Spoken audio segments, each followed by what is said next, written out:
esta conversación a nivel familiar seria, importante, que además hay que refrescarla cada cierto tiempo, que viene acompañada de un entrenamiento inclusive, de qué vamos a hacer frente a, qué plan de evacuación, frente a, no sé, claro, a cualquier desastre natural, ¿no? frente a un desastre natural, ¿qué hacemos? ¿A quién llamamos? Si yo no estoy, si yo estoy en el trabajo, si tú estás en la universidad, ¿quién recoge a los chicos del colegio?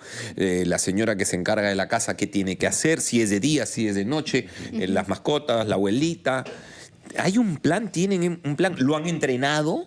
Incluso yo le sumaría a hechos que pueden ocurrir en cualquier momento, un cortocircuito, un incendio. Totalmente. ¿Cómo evacúas? Totalmente. A mí me pasó una vez, y yo creo que ya lo he contado, pero lo voy a contar porque a pesar de tener cierto conocimiento, mi reacción fue pésima. Despierto en la madrugada porque sonaba algo raro y veía chispazos de luz. Y yo pensaba que era el foco de luz del pasaje que se estaba quemando. Claro, eso es en la calle, dijiste. Claro. No, estaba dentro de mi casa, estaba en la madrugada, pero yo pensé que era, digamos, una de las luces del pasadizo que suelo dejar prendida, ¿no? Yeah. Pero cuando me levanto y veo de la puerta de la cocina y empiezo a ver luces. Yo dije, qué raro, yo he apagado todo. Abro la puerta y se estaba incendiando mi cocina. Y casi me da un ataque. ¿Y qué había pasado? ¿Qué había pasado? Que había en la manguera del gas, cerca había un cable eléctrico y al parecer estaba constantemente rozando, yo no me había dado cuenta, claro, y se prendió. Y yo no tuve mejor reacción que abrir el caño y empezar a botar agua con mi mano, pero mira la reacción pésima de mi parte, ¿no? Entonces, ¿qué hacer frente a situaciones de ese tipo? De hecho, ustedes también, por favor, participen de esta conversación y hagan sus consultas, porque cada uno debe tener, digamos, una necesidad particular. Así que bienvenido, ingeniero. Gracias por estar aquí. Muchas gracias. Reciban el saludo del ingeniero Edwin Chauri, decano departamental del Colegio de Ingenieros de Lima. Bueno, en principio, la familia debería tener un plan de contingencia, ¿no? Normalmente pensamos en los planes de contingencia como algo que tenga que ver una empresa, una institución, una municipalidad, etcétera. Pero los planes de contingencia también, digamos que son un plan de acción, ¿no? O sea, ¿qué puedo hacer en el caso de que tenga un evento, digamos, adverso, ¿no? El escenario que nosotros tenemos en Lima, y ustedes ya lo deben saber, es para un sismo de 8.8, posiblemente 9, pero según el ingeniero Tavera, el jefe del IGP, menciona pues 8.8. Antes decía 8.5, ¿no? Y ahí hay que tener cuidado porque a veces en el tema mediático, cuando se menciona esto, la gente piensa que es un grado más, 8 es un grado más que 7, 7 es un grado más que 6 y ahí nomás no. Los grados que estamos hablando son exponenciales. O sea, no hemos vivido desde 1746 un sismo de la magnitud de 8.8, posiblemente 9 grados, ¿no? Que haya movilizado. ¿Y qué tanto, y cuánto, o sea, y simplemente para muestra un botón, acabamos de todos conocer del sismo tan grande que hubo en Rusia, y qué tan grande es que el tsunami ha llegado a una extensión sumamente amplia, ¿no? Donde se ha tenido que hacer planes de evacuación en diferentes países, ¿no? Para que uno más o menos visualice la magnitud de un sismo de 8.8. Claro, que demoró varias horas en llegar.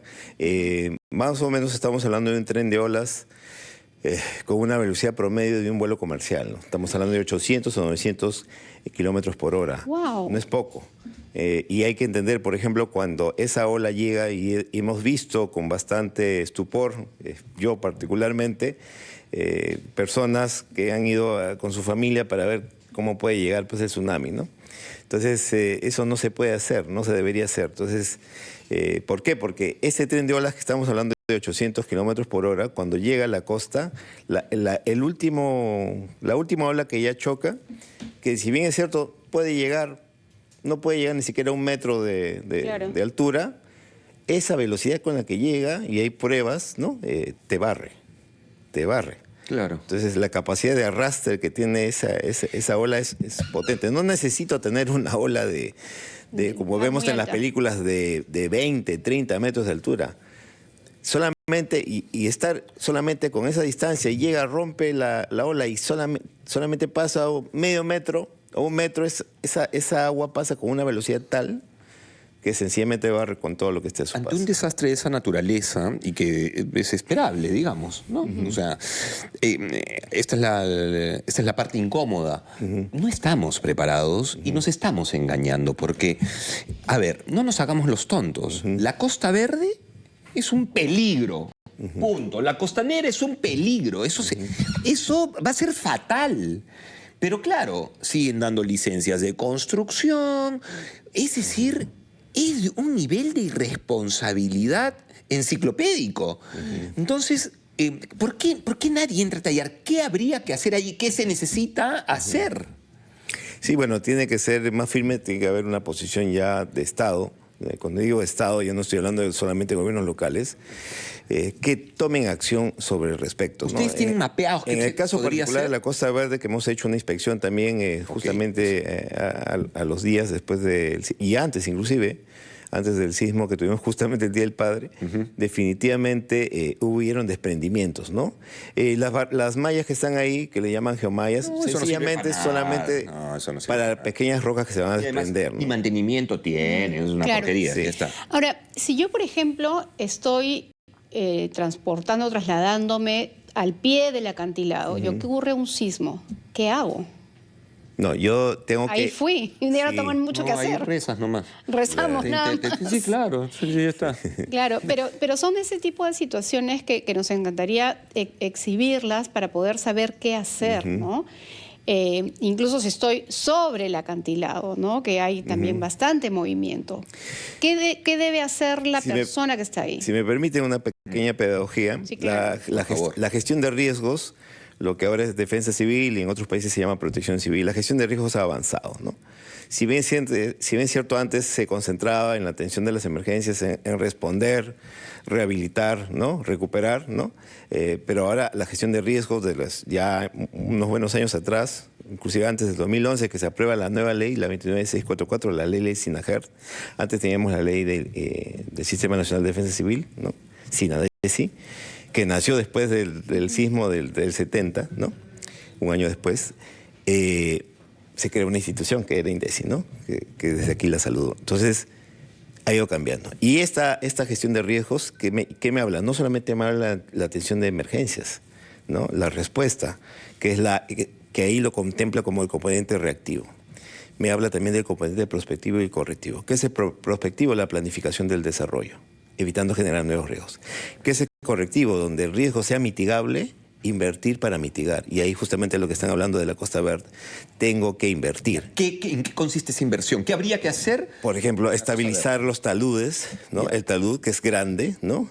Ordenar la ocupación, y en algunos casos van a tener que, obviamente, tomar acciones más drásticas sobre construcciones que se han hecho muy cerca del área, del perímetro de influencia que también se había establecido que no debería ocuparse, ¿no es cierto? Dejarse libre. Porque como expliqué al inicio cuando hemos estado en la reunión, en el caso de la Costa Verde, ha habido un concurso de acciones.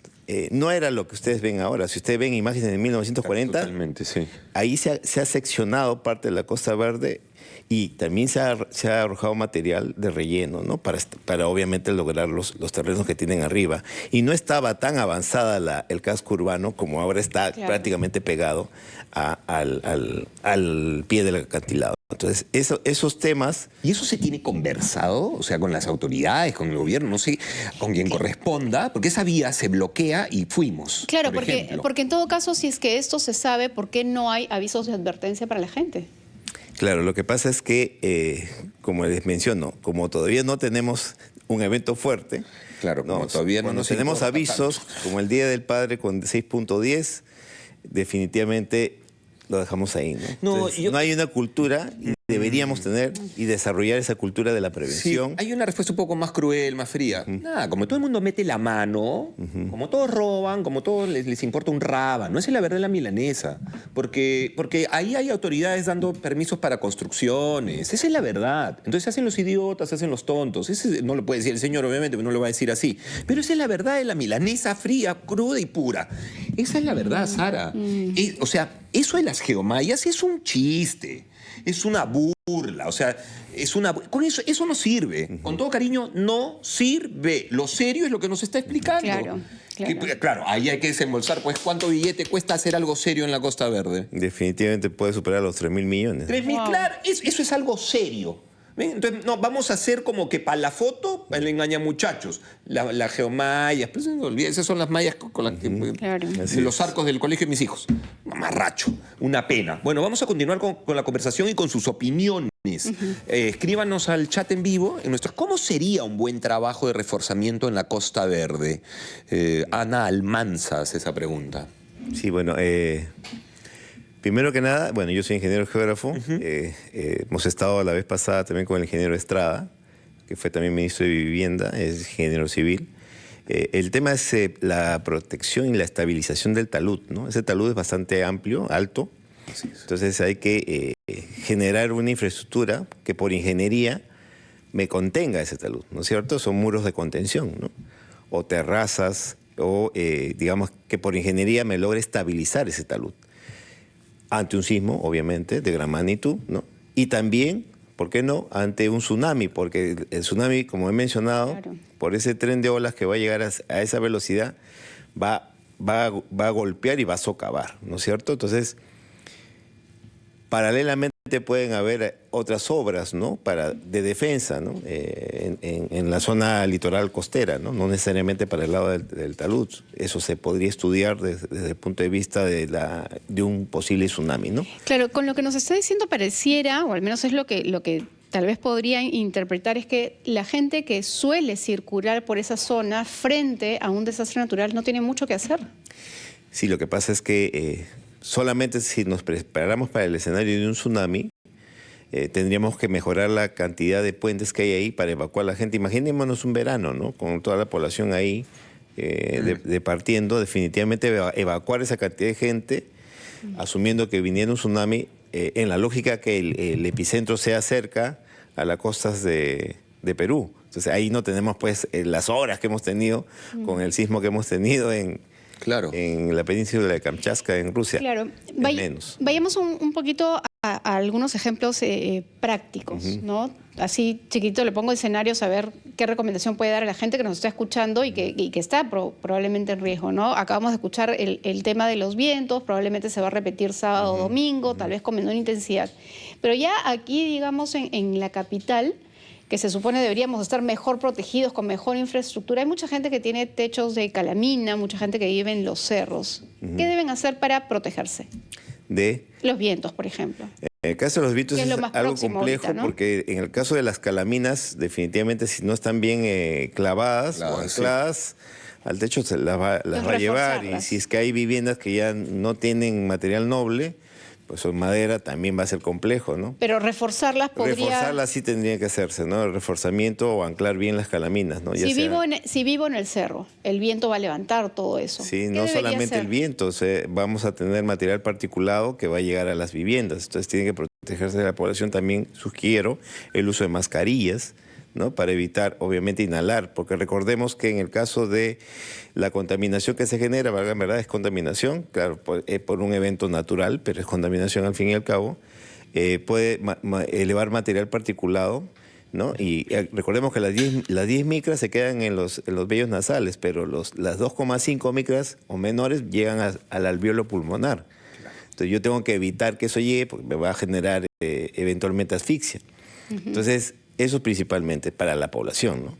En el caso de las viviendas, si son precarias, si son material precario, ¿no?, y si se llega a dar ese tipo de vientos, estamos hablando de 30, que es lo que se estima, porque lo que se ha dado ya es cerca de 44 kilómetros de velocidad o por hora, definitivamente tiene que ver de alguna forma de cómo anclar bien las calaminas. La calamina es lo primero que puede salir, va a volar definitivamente, ¿no? Bueno, de hecho esta conversación la habíamos planteado sobre un plan de evacuación familiar, pero ha terminado siendo, claro, tiene toda lógica. Mi gran casa es la ciudad. La ciudad es nuestra gran casa. Y entonces el tema, la conversación la hemos derivado, se ha enrumbado hacia este espacio que al menos aquí los limeños reconocemos de primera mano, que es pues la Costa Verde, el acantilado, qué sé yo, ¿no? Y por eso nos hemos ido por ese lugar. Bueno, muchísimas gracias, muchísimas gracias. Podría dar un pequeño por alcance favor. sobre el tema del plan de evacuación. Como dije, es como un plan de contingencia familiar. Entonces, lo que tenemos que hacer es tener nuestra ruta de escape, ¿no es cierto? Primero, identificar en la vivienda, ya sea un departamento o una casa, mis zonas seguras, ¿no? Si vivo en un edificio multifamiliar, las zonas seguras, las columnas, etcétera, la caja del elevador, pero la caja, no entrar Claro. en el elevador, que eventualmente me puedan generar una protección en el caso de que el sismo llega más, ¿no? Y dentro de mi departamento yo tengo que procurar que los artículos más pesados estén abajo, no arriba. Y los estantes, anaqueles que tengan el pasadizo o que estén en mi ruta de evacuación, tienen que estar anclados a las paredes. La mayoría no hace eso, ¿no? Lo otro, mi mochila de emergencia. Tengo que tener mi mochila de emergencia, ¿no?